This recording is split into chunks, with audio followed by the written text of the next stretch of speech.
About why Earth is the most habitable planet in the solar system. Planets and moons of all sizes orbit the sun, yet only one has intelligent life, or perhaps any life at all. Why have these other worlds failed to foster life? What can they tell us about conditions for life to flourish? Neptune is the most distant giant planet in our solar system.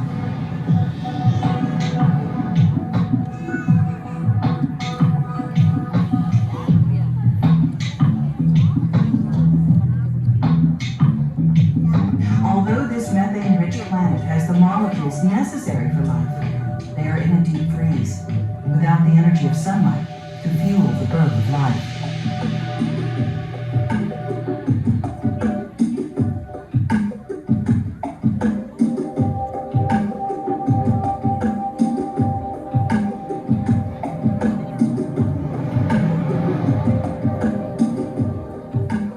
Unlike any other planet, Uranus rotates on its side as it orbits the sun, resulting in uneven heating of the planet's atmosphere, making the development of life less likely.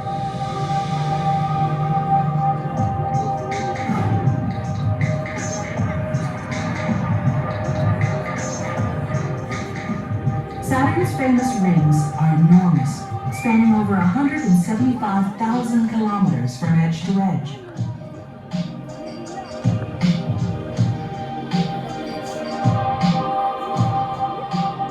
Saturn's rings are not solid, but contain billions of chunks of ice and ice-covered rock, ranging in size from pebbles to boulders. Their brilliance suggests that these rings are very young, created perhaps out of a cataclysmic event, or continuously resupplied by Saturn's icy moons. The solar system's most distant place to look for life may be Saturn's huge moon, Titan.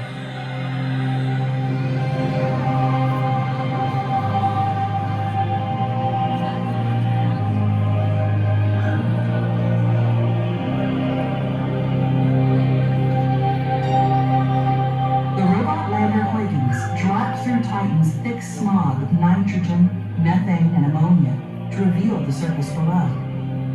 Titan has the atmosphere and chemical composition needed for life, but lacks an energy source to fuel its birth. Solar energy increases as we move toward Jupiter, a planet so large it produces its own energy as it continues to shrink. Even with this energy source, life is most unlikely in Jupiter's violent, toxic atmosphere. But Jupiter's large moons could harbor life. Io is an amazing world of dramatic change, erupting volcanoes, blasting material hundreds of kilometers into space, constantly resurface the moon. On Io, change is too violent and destructive, and the surface is too unstable for life to develop. These long fissures are fracture lines in the icy crust of Jupiter's moon Europa.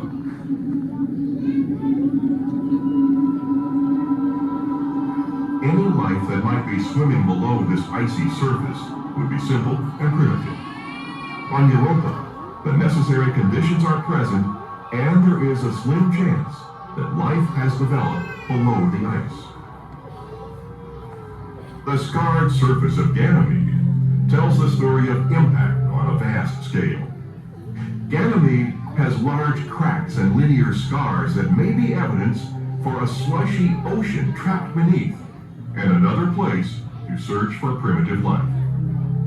Callisto, outermost of Jupiter's 4 largest moons, possesses the most ancient surface.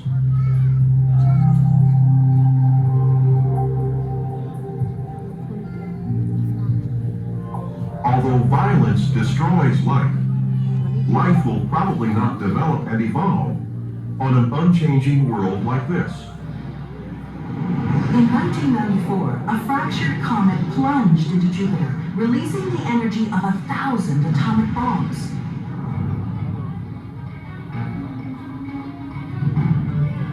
Any one of these comet fragments would have caused major damage on Earth, but Jupiter's gravity captured them, thus protecting the inner solar system.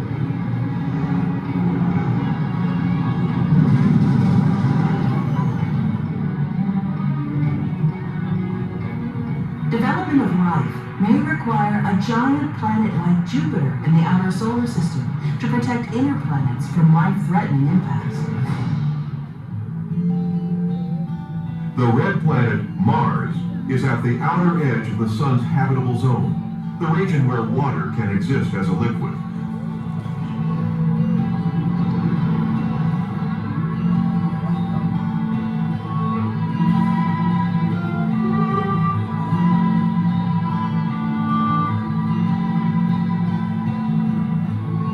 Ancient dried-up riverbeds indicate that long ago, Mars was much wetter, with an atmosphere thick enough to support water as a liquid on its surface.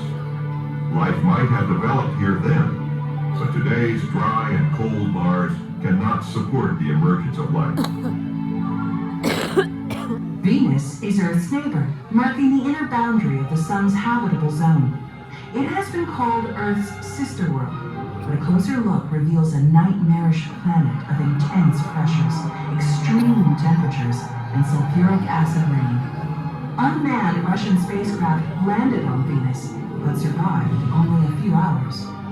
Venus is the right size and distance from the sun for life, yet its atmosphere is poisonous, and its surface is too hot for life to form.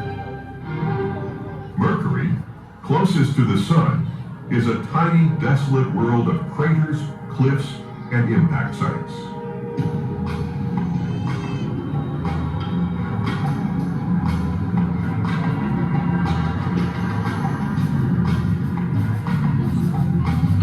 Mercury is too close to the sun's heat and high-energy radiation to be a habitable planet.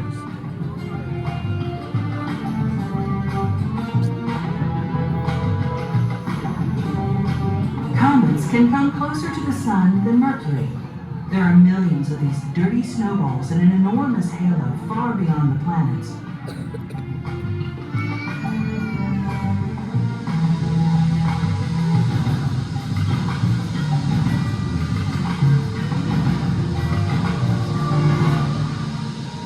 While the tail of a comet may stretch for millions of kilometers, its solid nucleus is only a few tens of kilometers across. Comet impacts might have brought water and carbon compounds to the early Earth, and may also provide insights into the origin of life. With its large habitable zone and 10 billion year lifespan, our sun is an ideal star to have life-bearing planets. In our search for habitable worlds, we should look around other sun-like stars. Our solar system belongs to the Milky Way galaxy, with hundreds of billions of stars and their families of planets.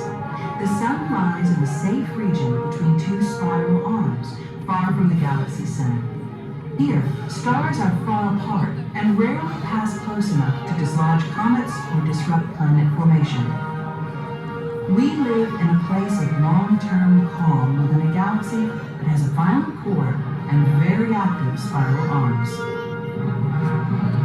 The Milky Way is just one of hundreds of billions of galaxies strewn across the universe, in groups, clusters, and superclusters, almost all rushing away from one another. To understand the timeline of the universe, and to discover when and where life might appear, we need to follow the motions of these galaxies backward in time, to a point when all matter and energy were in one place at one time.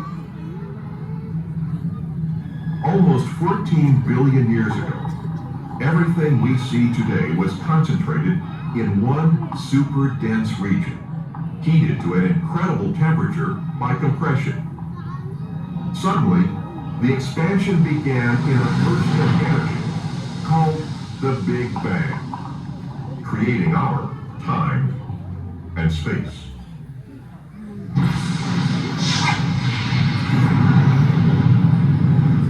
As the universe rapidly expanded and cooled, there was a critical time when the soup of elementary particles could combine into the matter we recognize today, mostly hydrogen and a little helium, in stable atoms made of protons, neutrons, and electrons. Over hundreds of millions of years, these vast clouds of gas gradually began to fall in on themselves, condensing under their own gravity and producing enough heat and pressure in their cores to pick up stars. These newborn stars filled the universe with starlight and began fusing the heavier elements that would be needed for life. The collapsing gas clouds that ignited the first stars also formed galaxies of stars bound together by gravity. Elliptical galaxies, like giant footballs, can contain 1 trillion stars with very little gas and dust left over for further star formation. Disks of starry arms and dark dust lanes characterize spiral galaxies. These stellar whirlpools contain tens or hundreds of billions of stars with vast areas of gas and dust condensing into new stars. Stars born more recently in these spiral galaxies are more likely to have the heavier elements needed for the development of life. Galaxies tend to cluster in groups where their relative motions can cause a collision.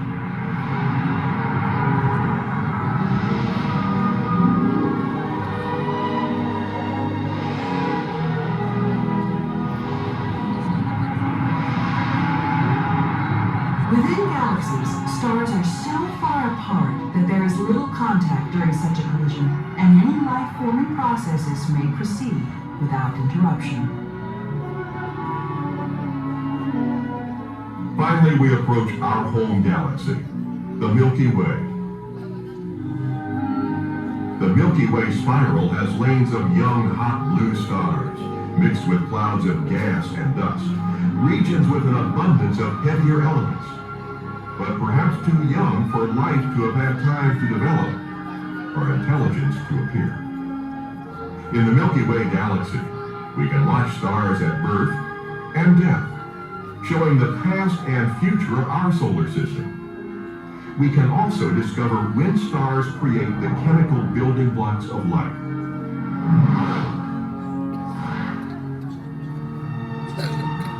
The Trifid Nebula is in our own stellar neighborhood.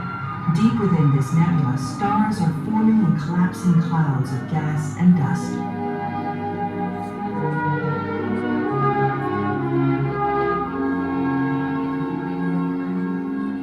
Our region of the galaxy has many such stellar nurseries, places of beauty, but probably too young for life. Our sun was in such a birth cloud 5 billion years ago. The Eagle Nebula is home to tremendous pillars of dust and gas that serve as a nest for newly forming stars. Here we can also watch as stars form from gas and dust. Within the nearby Orion Nebula, we can see a reddish glow revealing the presence of hydrogen. Greenish hues indicate oxygen created by an earlier generation of stars, and now becoming part of the nebula's newborn solar systems.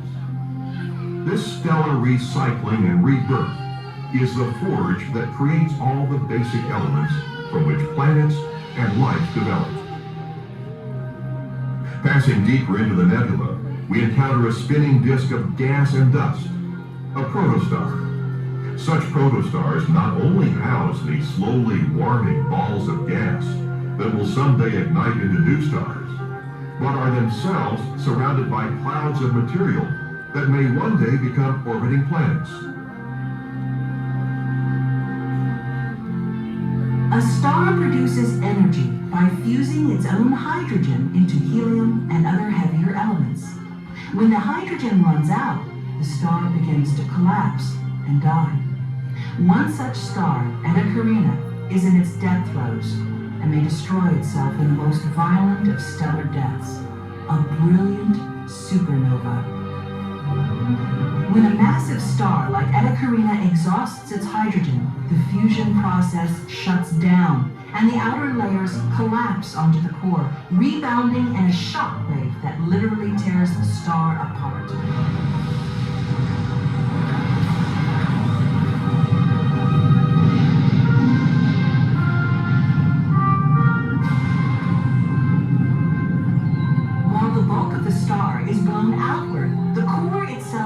explodes into a super dense sphere of neutrons called a pulsar.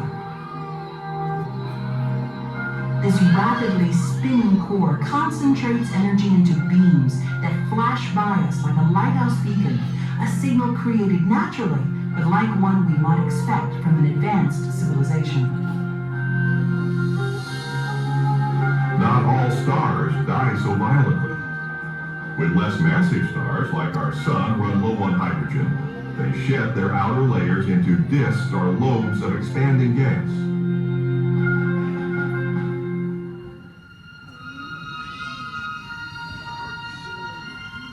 The rest of the star collapses into a white dwarf, slowly cooling into a cold black cinder. At this point, the star can no longer support life on any of its planets. This is our Sun's fate in 5 billion years.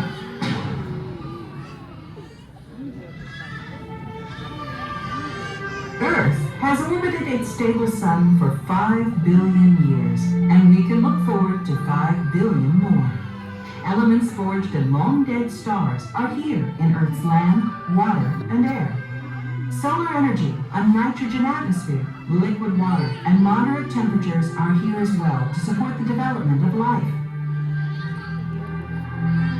Telescopes search for planets orbiting other stars. Thus far, a few hundred planets have been found, but most are giant worlds as large or larger than Jupiter. It is much more difficult to identify the gravity tug of a smaller Earth-like planet. We assume that where gas giants form, smaller rocky worlds may also exist.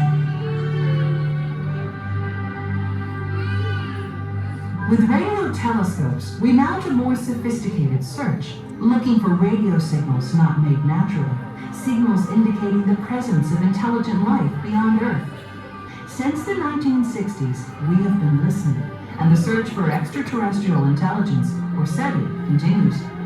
Searching nearby likely stars in specific radio wavelengths has yielded much data, but no unequivocal evidence of extraterrestrial intelligence. Yet the sky is large, and the search has just begun. Continued by research centers, by amateurs with small radio telescopes, and by a worldwide network of volunteers providing their computers to analyze data over the internet. We suspect that there may be millions of stars at the right age, composition, and location in the galaxy to have planets where intelligent life has emerged. We wonder why we haven't detected a signal from these more advanced aliens. Perhaps we need more sensitive equipment, or perhaps we're not listening at the correct wavelengths. Perhaps Earth is more rare than we thought, and intelligence does not occur often on planets, even on life-bearing worlds. Perhaps intelligence is common, but civilizations do not survive long enough to be detected at our unique time and place. Or perhaps intelligence develops but turns inward, deciding to stay at home rather than exploring the cosmos. Based on our own brief history, any one of these theories could be correct. Regardless, we are certain of one truth. Our search for companionship in the cosmos will tell us much more about ourselves and our own place in the universe.